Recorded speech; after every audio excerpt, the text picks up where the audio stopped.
Hello student, welcome back my YouTube channel science beta. তো প্রিয় ছাত্রছাত্রীরা, আজকে আমি তোমাদের সঙ্গে লম্ববৃত্তাকার চোঙের 5 নম্বর পার্টিতে 13 নম্বর অঙ্কতে স্টার্ট করব। কারণ এর আগের ভিডিওতে তোমার সঙ্গে 1 থেকে 12 নম্বর অঙ্ক পর্যন্ত করে দিয়েছিলাম। আজকে 13 নম্বর অঙ্কতে স্টার্ট করবো। ওকে, এবং এখানে যে অঙ্কগুলো আছে খুবই গুরুত্বপূর্ণ অঙ্ক আছে। অবশ্যই ভিডিওতে তোমার মনোযোগ সহকারে দেখবে। যদি নতুন থাকো অবশ্যই চ্যানেল সাবস্ক্রাইব করবে এবং পাশে থাকা বেল আইকনে প্রেস করবে। তো এই 13-14 এই অঙ্কগুলো করার আগে এখানে একটা থিওরি আছে, সেই থিওরি তোমার সঙ্গে আলোচনা করে দিই, তারপরে অঙ্কটা করাবো। এখানে দেখো না, বলা আছে কি, ধরো এখানে একটা চোঙ আছে, ধরো ওকে, এটা হচ্ছে চোঙ। এই চোঙের একটা বেদ আছে, তার মানে ভিতরেও তাহলে একটা পাইপ বলতে পারো, তাহলে এরও ভিতরে এরকম থাকবে।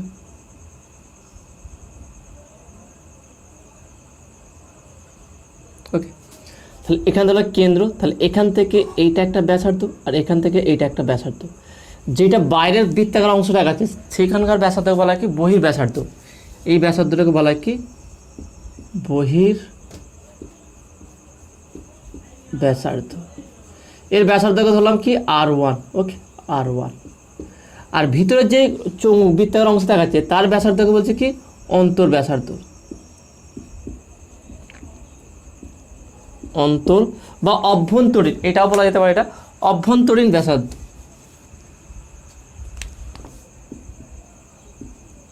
অভ্যন্তরীণ ব্যাসার্ধ। ওকে, এটাকে R2 বলছি। তার মানে বাইরেরটা হচ্ছে R1, এটা হচ্ছে R2। তাহলে এখানে যদি বলে এই চোঙটা সমগ্র তলের ক্ষেত্রফল বের করতে, তাহলে আমরা কীভাবে বের করবো? তাহলে দেখে নাও, এখানে এতটুকু অংশ পাচ্ছি আমরা,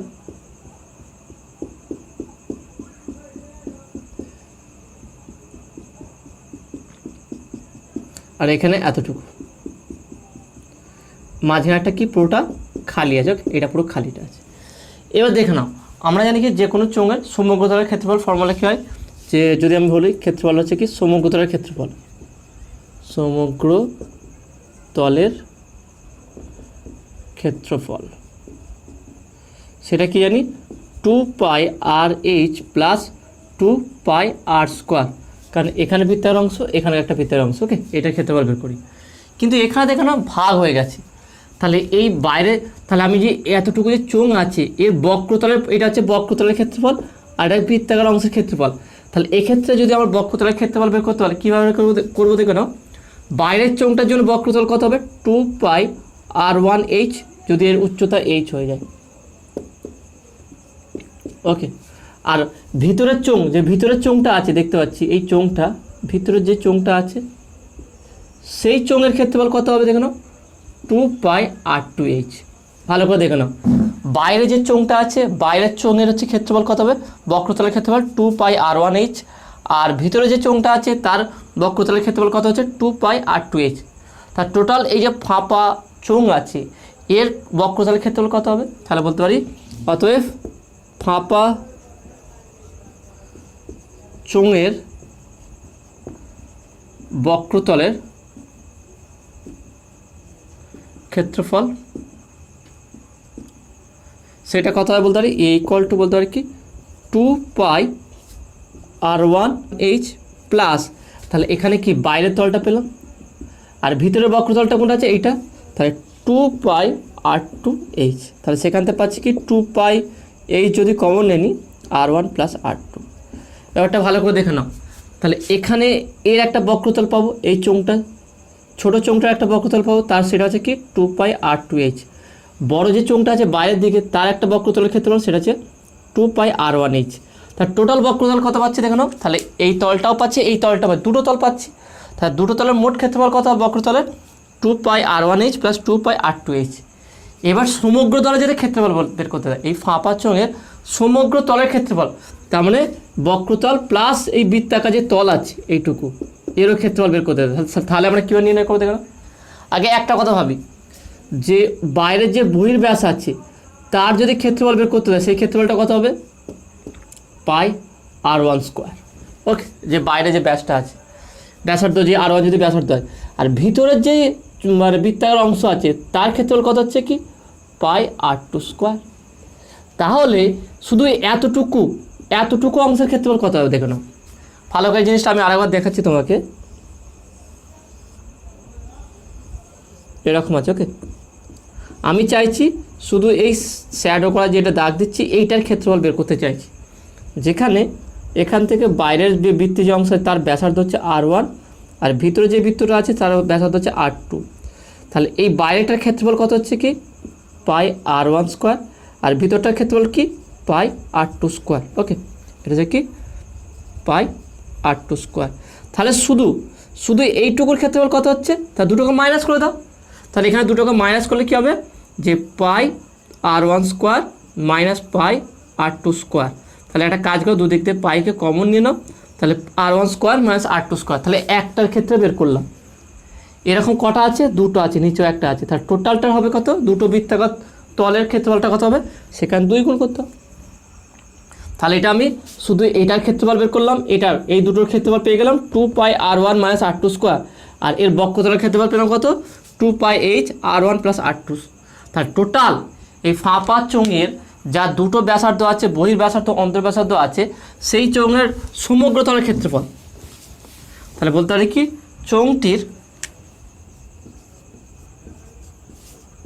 চোঙটির সমগ্র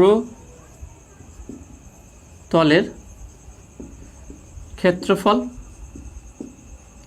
সেটা কত হবে দেখো না, সেটা হচ্ছে A equal to 2 pi R1 plus R2 bracket দিয়ে H দিলাম, এটা যে বক্রতলের জন্য, আর বৃত্তাকার তলের জন্য এটা, তাহলে প্লাস 2 পাই R1 square minus R2 square. তাহলে এটা হচ্ছে ফাঁপা চোঙে যা দুটো ব্যাসার্ধ আছে, বহির ব্যাসার্ধ এবং অন্তর ব্যাসার্ধ আছে, সেরকম চোঙের সমগ্র তলের ক্ষেত্রফল হচ্ছে কি 2 পাই R1 plus R2 into H plus 2 পাই R1 square minus R2 square. তাহলে যদি দুমুখ খোলা যেতে হয়, দুমুখে যদি না বলে দেয় তাহলে শুধু এইটুকু হবে। ওকে, যদি এইটুকু যদি আমার না বের শুধু বক্রতলে যদি বের করতে দেয়, শুধু যদি বলে যে বক্রতলের ক্ষেত্রফলটা বের করতে, তাহলে শুধু এটা বের করবো। যখন সমগ্র তল বলবে তাহলে দুটো মিলিয়ে অ্যাড করে নেবো। ওকে, এবার আয়তনটা কী হয় দেখুন, যদি একটা নিরেট চোঙ হয়, একটা নিরেট যদি চোঙ হয়, ওকে, যার ব্যাসার্ধ হচ্ছে আর, উচ্চতা H, তাহলে এর আয়তন কত V equal to pi R square H। এবার এক্ষেত্রে কত হবে দেখো, তাহলে বহির চোঙ বাইরে যে চোঙ আছে তার আয়তন কত হবে পাই R স্কোয়ার। দেখো বাইরের চোঙের যে আয়তনটা কত হচ্ছে সেটা হচ্ছে পাই R1 স্কোয়ার H, আর ভিতরের চোঙটার যে আয়তন কত হবে পাই R2 স্কোয়ার H। তাহলে টোটাল যে ফাঁপা যে এই মেটেরিয়াল যতটুকু মেটেরিয়ালসটা লেগেছে তার আয়তন কত হবে, তাহলে পাই R1 স্কোয়ার H মাইনাস পাই R2 স্কোয়ার H। তাহলে বলতে পারি অতএব চোঙটির আয়তন হবে, অতএব চোঙটির আয়তন হবে, সেটা বলতে পারি কি যে V equal to pi R1 square H minus pi R2 square H। তার মানে যদি পাই H common any R1 square minus R2 square. তাহলে এই দুটো ফর্মুলা ভালো করে মনে রাখবে। যদি ফাঁপা চোঙ বলে দেয়, অন্তর ব্যাসার্ধ বহির ব্যাসার্ধ যদি বলে দেয়, সেক্ষেত্রে এই দুটো ফর্মুলা আমরা ব্যবহার করব। ওকে, এবার আমরা 13 নম্বর অঙ্কটা দেখি। 13 নম্বর অঙ্কটা কী আছে, এখানে বলা আছে কি দুই মুখ খোলা একটি লম্ববৃত্তাকার লোহার পাইপের মুখের বহির্ব্যাসের দৈর্ঘ্য 30 সেন্টিমিটার, অন্তর্ব্যাসের দৈর্ঘ্য 26 সেন্টিমিটার এবং পাইপটির দৈর্ঘ্য 14.7 মিটার। প্রতি বর্গ ডেসিমিতে 2.25 টাকা হিসাব ওই পাইপটি সমগ্রতলে আলকাতরা প্রলেপ দিতে কত খরচ হবে হিসাব করে লিখি। তাহলে এখানে কীভাবে, এখানে R1 R2 H সব বলে দিয়েছে, কীভাবে করবো দেখে নাও। তাহলে একই ছবিটা রাখলাম, তাহলে যেহেতু ক্ষেত্রফল বলেছে তাহলে আমরা সমগ্রতলে যে ক্ষেত্রফল ফর্মুলা আছে সেই ফর্মুলা ইউজ করবো এখানে। তাহলে 13 নম্বর অঙ্ক, তাহলে প্রদত্ত কী বলেছে এখানে বলেছে কি বহির্ব্যাসটা কত বলেছে দেখো, বহির্ব্যাস দৈর্ঘ্য হচ্ছে 30 সেন্টিমিটার। তার মানে R1 ব্যাস বলেছে যেহেতু, তাহলে R1 ইকুয়াল টু 30/2 সেমি, তার মানে হচ্ছে 15 সেমি। যেহেতু এখানে ডেসিমি বলেছে তাহলে সেন্টিমিটারকে ডেসিমিটার কনভার্ট করব, ইকুয়াল টু 1.5 ডেসিমি। R2 অন্তর্ব্যাসটা কত বলেছে দেখুন, অন্তর্ব্যাস বলেছে এখানে কত 26 সেমি, তাহলে ব্যাসার্ধ কত 26/2 semi equal to 13 semi equal to 1.3 ডেসিমি। তাহলে দুটো ব্যাসার্ধ এখানে বলে দিয়েছে, আমরা সেটাকে ডেসিমিটারে কনভার্ট করে দিলাম। এখানে উচ্চতার দেখে না কত বলেছে, উচ্চতাটা হচ্ছে বলেছে এখানে 14.7, তার মানে h ইকুয়াল টু 14.7 মিটার। এটাকেও ডেসিমিতে কনভার্ট করবো, তাহলে কত হচ্ছে 147 ডেসিমি। ব্যাস, কাজ শেষ হয়ে গেল। তাহলে যেগুলো প্রদত্ত বলে দেওয়া আছে সেগুলোকে একই এককে কনভার্ট করব, সবাইকে ডেসিমিটে কনভার্ট করলাম। কারণ কি এখানে বলেছে প্রতি বর্গ ডেসিমিট খরচা হচ্ছে 2 টাকা 25 পয়সা, এখানে বলে দিচ্ছে। তাহলে আমাকে ডেসিমিটে কনভার্ট করুন, সেখান থেকে ক্ষেত্রফল বের করবো, তারপর টাকা দিয়ে মাল্টিপ্লাই করে দেবো। এই হচ্ছে কনসেপ্ট আমার। তাহলে বলতে পারি অতএব এখানে বলতে পারি কি, দুই মুখ খোলা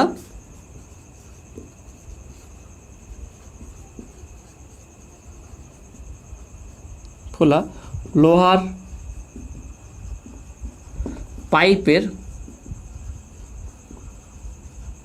সমগ্র তলের ক্ষেত্রফল, তাহলে সেটা কী হবে, a equal to 2 pi r1 plus r2h plus 2 pi r1 square minus r2 square. কারণ এই ক্ষেত্রফলটাও নিতে হবে, সমগ্র তলের ক্ষেত্রফল বলেছে, তাহলে এই ক্ষেত্রফলটাও নেবো। এই যে রিং মতো হয়েছে ক্ষেত্রফল, এর ক্ষেত্রফল আর বাইরের বক্রতলের ক্ষেত্রফল আর ভিতরের বক্রতলের ক্ষেত্রফল, মানে এই দিকটারও ক্ষেত্রফল, এই দিকটারও ক্ষেত্রফল। ওকে, পুরোটাই ক্ষেত্রফল আমরা নেবো।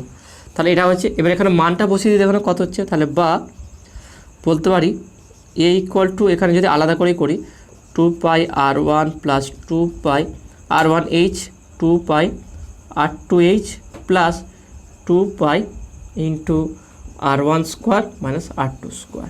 তাহলে মানটা বসিয়ে দিয়ে এখানে কত হচ্ছে দেখানো, এ হচ্ছে 2 ইন্টু 22/7 ইন্টু r1টা কত দেখানো, r1টা হচ্ছে 1.5 ইন্টু এইচটা কত হচ্ছে 147 147 প্লাস একেবারে 2 ইন্টু পাইটা হচ্ছে 22/7 ইন্টু r2 হচ্ছে 1.3 ইন্টু এইচ হচ্ছে 147 প্লাস 2 ইন্টু 22/7 ইন্টু এখানে r1 কত হচ্ছে, r1 হচ্ছে কত 1.5 তার স্কোয়ার মাইনাস 1.3 তার স্কোয়ার। ওকে, এখানে এটা পেলাম। এবার এটা যদি আমরা ক্যালকুলেশন করি কত আসবে দেখানো, এখান থেকে আমরা কাটাকুটি করো, এখানে 7 থেকে 7 দুগুণে 14, 7 একে 7, তাহলে উপরে কত 22 দুগুণে 44, 44 ইন্টু 1.5 ইন্টু 21, এইটা এখানে পেলাম। প্লাস এখানে কাটো 7 দুগুণে 14, 7 একে 7, তাহলে হচ্ছে 44 ইন্টু 1.3 ইন্টু 21, এটা হলো প্লাস। নেক্সট এখানে দেখানো কত হচ্ছে, এখানে হবে দেখানো 44 ডিভাইডেড বাই 7 ইন্টু এখানে দেখো কত হচ্ছে 2.25, কারণ 15 স্কোয়ার করলে 225 মাইনাস 1.69, এটা। তো এইগুলো যদি তোমরা ক্যালকুলেট করে দেবে, ক্যালকুলেটারে এইগুলো ক্যালকুলেট করলে কত আসবে দেখে নাও।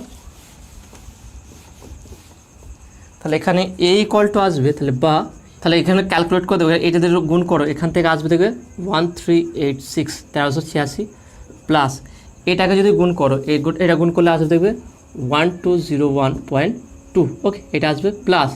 যদি এটাকে ক্যালকুলেট করে দেবে, ক্যালকুলেটার করবে এটা, তোমরা এটা গুণ আর এটা বিয়োগ করে এর সময় যদি গুণ করো দেখবে, গুণ করলে এটা আসবে দেখবে 3.52 এত বর্গ ডেসিমি। ওকে, এত বর্গ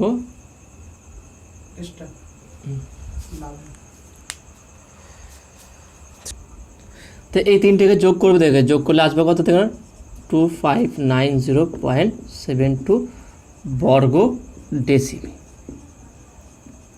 মানে 2590.72 বর্গ ডেসিমি ক্ষেত্রফলটা আসবে। তার টোটাল একটা ফাঁপা বা পাইপ একটা যার অন্তর্ব্যাস বহির্ব্যাস আছে, সেরকম পাইপের সমগ্র তলের ক্ষেত্রফল কত আসবে 2590.72 বর্গ ডেসিমি। আমরা ক্ষেত্রফল পেয়ে গেলাম।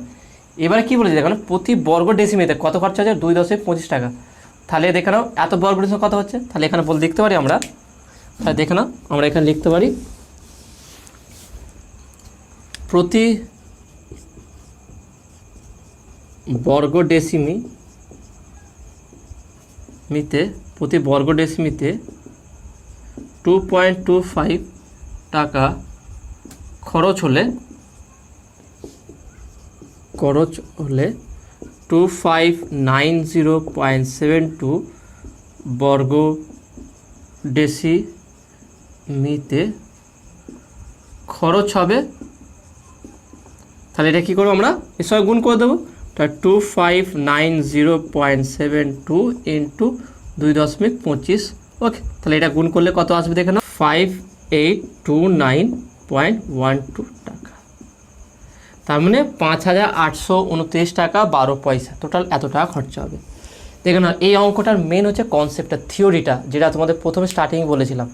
তাহলে কিভাবে যদি একটা পাইপ থাকে যার ভিতরে ফাঁকা আছে অথচ তার একটা বেদ আছে পাইপটা, সেরকম বেদ বিশিষ্ট পাইপের যদি সমগ্রতার ক্ষেত্রফল বের করতে দেয়, প্রত্যেকটা পার্ট তুমি আলাদা আলাদা করে বুঝবে, এইটার ক্ষেত্রফল কী হবে, এইটার ক্ষেত্রফল কী হবে, আর এইটার ক্ষেত্রফল কী হবে। তার মানে আমি বলতে চাইছি কি, চোঙটা যখন এরকম ছিল তার ক্ষেত্রফলটা, চোঙটার এটা যে বক্রতলের ক্ষেত্রফল, আর এইটার ক্ষেত্রফলটা, ওকে, এটা আলাদা করে ক্ষেত্রফল বের করবে, এটা আলাদা করে ক্ষেত্রফল বের করবে, আর আয়তনও বের করবে। তাহলে দেখবে অঙ্কটা খুব সহজেই বুঝতে পারে। মেন যেই থিওরিটা আমি বোঝালাম, থিওরিটা ভালো করে বোঝার চেষ্টা করবে।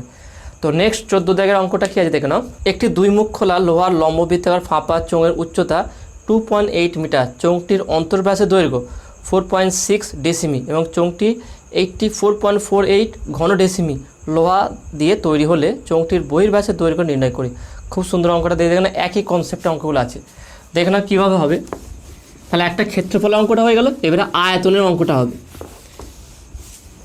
আয়তনটা খুব সহজের, ক্ষেত্রফল যেভাবে ফর্মুলাটা বড় ছিল, আয়তনের ক্ষেত্রে ফর্মুলাটা বড় হবে না। তো দেখে নাও এখানে, তাহলে এই হচ্ছে চোঙ, ওকে, তাহলে এর ভিতরে একটা আছে,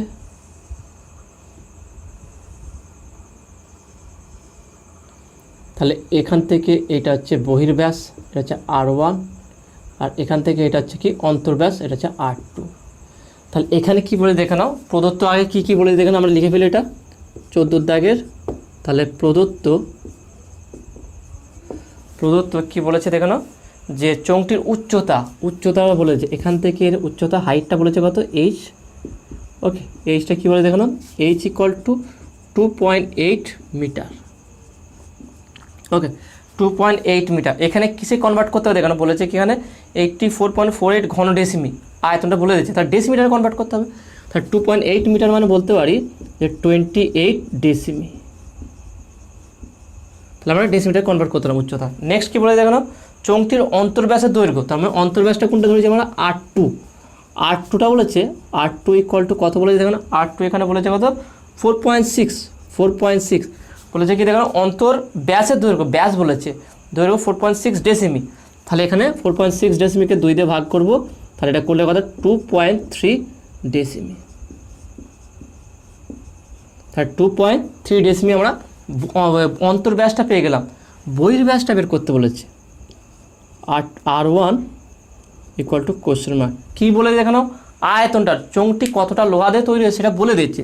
তার মানে আয়তন, চোঙটির আয়তন বলে দিচ্ছে কত দেখানো, V = 84.48 ঘন ডেসিমি। দেখুন সহজ ব্যাপার হয়ে গেল। তাহলে যদি যার ব্যাসার্ধ বলে দিয়েছে আর উচ্চতা বলে দিয়েছে, সেখান থেকে আমরা আয়তনের ফর্মুলা জানি, তাহলে বলতে পারি, তাহলে এখান থেকে বলবো দেখানো, সেই জন্য অঙ্ক করার আগে প্রদত্ত বলে লিখে দেবে যে কী কী আছে। তাহলে লিখতে পারি, অতএব চোঙটির আয়তন, সেটা কি, চোঙটির আয়তন V = πr1² - r2² h, ওকে, এইটা।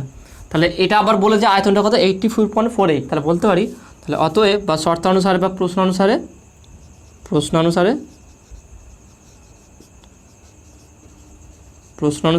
এখানে বলেছে কি, πr1² - r2² h = 84.48।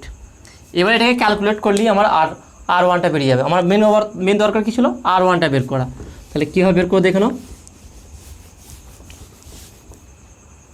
তাহলে এখানে করছে দেখে নাও, তাহলে বা 22/7 ইন্টু R1টা আমরা কত পেলাম দেখো না, R1টা বের করবো, তাহলে R1টা রাখলাম R1 স্কোয়ার মাইনাস R2টা কত আছে দেখো না, R2টা হচ্ছে আমরা বললাম কি 2.3 তার স্কোয়ার, ওকে এইটা ইন্টু এইচটা কত ছিল দেখো না, এইচটা এখানে বলে দিয়েছিল কত 2.8 মানে হবে 28 ইকুয়াল টু 84.48। তাহলে এগুলো সব এদিকে গুণ করে দিই, তাহলে বা R1 স্কোয়ার মাইনাস 2.3 তার square equal to 84.48 into 7 divided by 22 into 28, তার 7 দিকে 4 7কে 28 4, তাহলে দেখো 4 দিয়ে এটা কাটাকুটি যাবে, তা 4 দিয়ে যদি কাটাকুটি করি একটা কাজ করে দশমিকটা তুলে দিয়ে এখানে 1 করে দিই, তা 4 দিয়ে কাটাকুটি করি 4 দুগুণে 8 4 একে 4 4 একে 4 4 দুগুণে 8, এইটা হলো। তো নেক্সট দেখুন আমরা 22 দিয়ে কাটাকুটি করবো, দেখুন 22 যদি কাটাকুটি করি দেখুন এটা কাটাকুটি যাবে, 22 যদি ভাগ করে দেখুন 22 2112, তাহলে এটা দেখে নাও 21 আছে, তাহলে আরেকটা নিতে হবে, তাহলে 9 দিয়ে করো 9 দুগুণে 18 8 থেকে 1 9 দুগুণে 18 19, তাহলে 8 কয় দেওয়া হচ্ছে 11 8 9 10 11 3 2, ওকে। তাহলে এখান থেকে অ্যাকচুয়ালি 10 থাকে, 9 থেকে 10 1, তাহলে 22 দেখো 132 6 দিয়ে করো দেখুন 6 দুগুণে 12 2 হাতে থেকে 1 6 দুগুণে 12 13, তারপরে হচ্ছে 96, তাহলে এটা কাটলে 96 আসবে। তাহলে এখান থেকে দেখে নাও, তাহলে বা R1 স্কোয়ার মাইনাস 2.3 স্কোয়ার, তাহলে 2.3 স্কোয়ার করলে কত হচ্ছে দেখো না, 2.3 করো 23 23 3 3 9 3 দুগুণে 6, ওকে 3 দুগুণে 6, ওকে 2 দুগুণে 4, তাহলে কত হচ্ছে দেখো না 9 6 6 12 2 হাতে থেকে 1 5 5.29, ওকে 5.29, তাহলে এখানে বলতে পারি 5.29, ওকে দেখেন 9 6 6 12 2 হাতে থেকে 1 4 একে 5 5.29 ইকুয়াল টু উপরে কত হচ্ছে 96/100, এইটা পেলাম।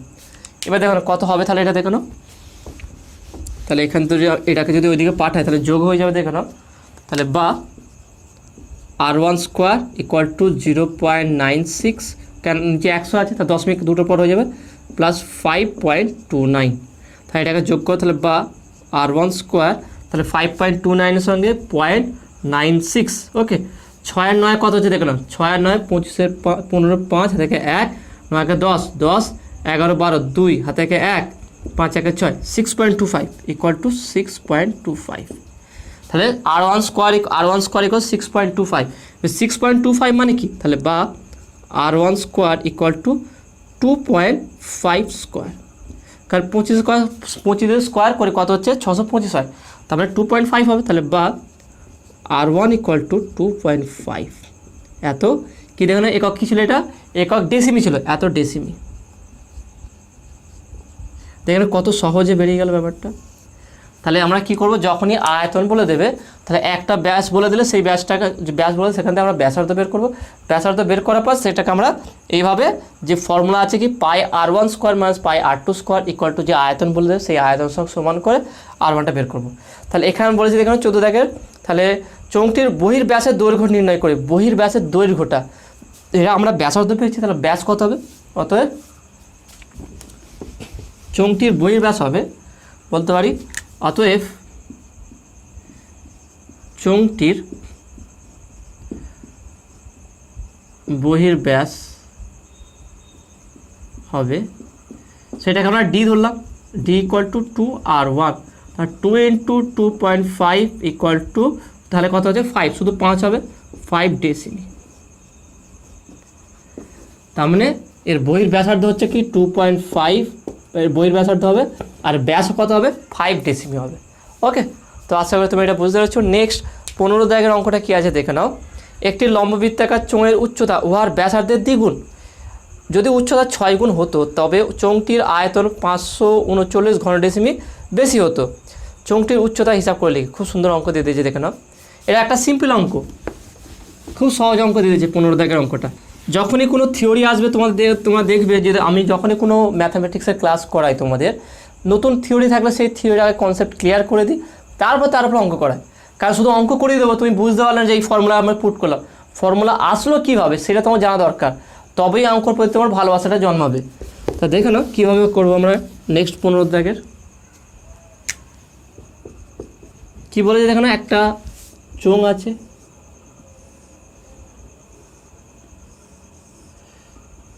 এটা হচ্ছে ধরলাম ব্যাসার্ধ হচ্ছে আর, যার উচ্চতা ব্যাসার্ধের কি দ্বিগুণ, তাহলে এর উচ্চতা ধরলাম আমি H, H equal to 2r। Okay, H equal to R. তাহলে বলেছে কি যদি 6 গুণ হতো, যদি উচ্চতাটা ব্যাসার্ধের 6 গুণ হতো তাহলে ওদের আয়তনটা কত বেশি হতো, 539 ঘনডেসিমি। তার মানে আগে যা আয়তন হয়েছিল তার থেকে এতটা বেশি হতো, মানে দুটোর বিয়োগফল হতো এটা। তার মানে আমি যদি উচ্চতা 6 গুণ ব্যাসার্ধের 6 গুণ ভাবি, সেখানে যে আয়তনটা হবে সেটা আগের আয়তনের থেকে এত বেশি হতো, দুটোর বিয়োগফলটা বলে দিয়েছে এখানে।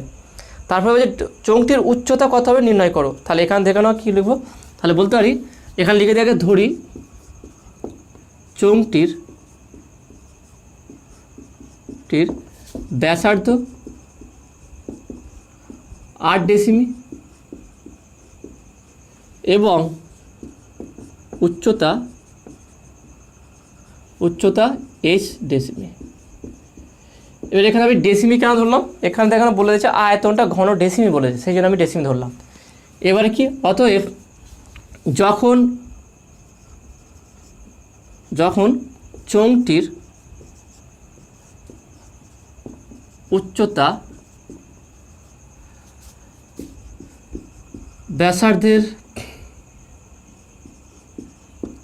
দ্বিগুণ, অর্থাৎ h equal to 2r। Okay, h equal to 2r, তখন চোঙটির আয়তন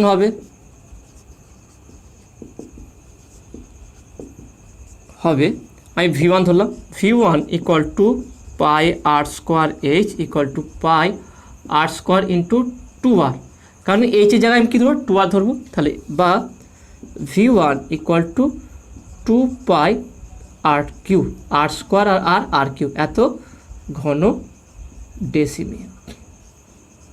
ওকে, ঘন ডেসিমি আমি বের করবো কি এইচ বের করবো। আমি এইচ বের করবো এখানে, তার মানে এখান থেকে এইচটা বের করবো। তাহলে এটা হলো। তার নেক্সট, আবার যখন চোঙটির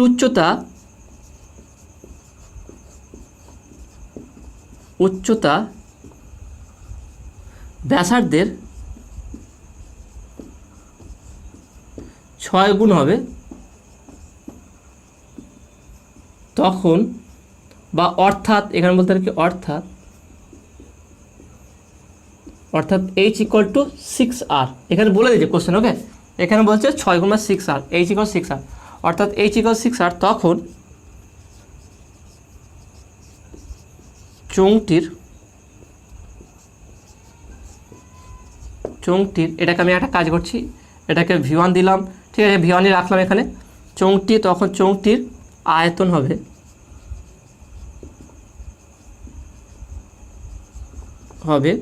সেটা কত ধরলাম, এখানে বললাম কি v2 equal to pi R square h equal to pi R square into 6r। তাহলে কত আসছে দেখুন, v2 equal to 6 pi R cube, এত ঘন ডেসিমি। তাহলে বলেছে যদি উচ্চতাটা ব্যাসার্ধের 6 গুণ হয় তাহলে আয়তনটা বৃদ্ধি পাবে, কতটা বেড়ে যাবে, সেটা 539 ঘন ডেসিমি। তাহলে বলতে পারি এখানে প্রশ্নানুসারে, তাহলে এখানে আমরা বলতে পারি কি প্রশ্নানুসারে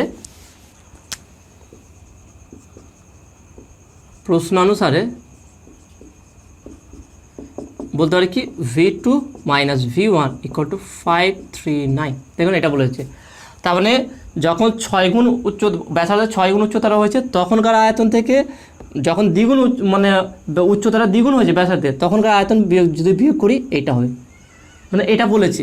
তাহলে এখান থেকে মানটা বুঝি, তাহলে বা 6 pi R cube minus 2 pi R cube equal to 539।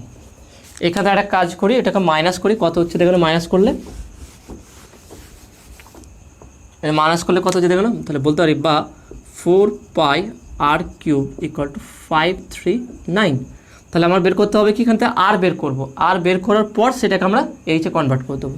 তাহলে বা 4 পাই আর কিউব, তাহলে বলতে হবে 4 into 22/7 into r cube equal to 539।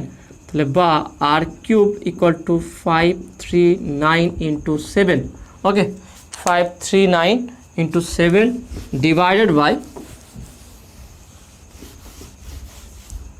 তাহলে এখানে বলতে পারি কি ডিভাইডেড বাই 4 ইন্টু 22। তো এবার এটাকে যদি কাটাকুটি করি দেখে নাও, যদি এটাকে 11 দিয়ে কাটাকুটি করি, 11 দুগুণে 22, এবার দেখে নাও 539, তার 4 11 44, 44 হয়ে যেতে এখানে 4 4তে কত 13 হচ্ছে 9 হবে, 9 11 99, 49। ওকে, তাহলে এখানে কি পেলাম দেখে নাও, উপরে পেলাম কি 7 7 কোন বলছে 7 ইন্টু 7 ইন্টু 7 ডিভাইড বাই 4 হচ্ছে 2 ইন্টু 2 ইন্টু 2, তাহলে বা বলতে পারি আমরা আর কিউব ইকুয়াল টু 7/2 এর হোল কিউব।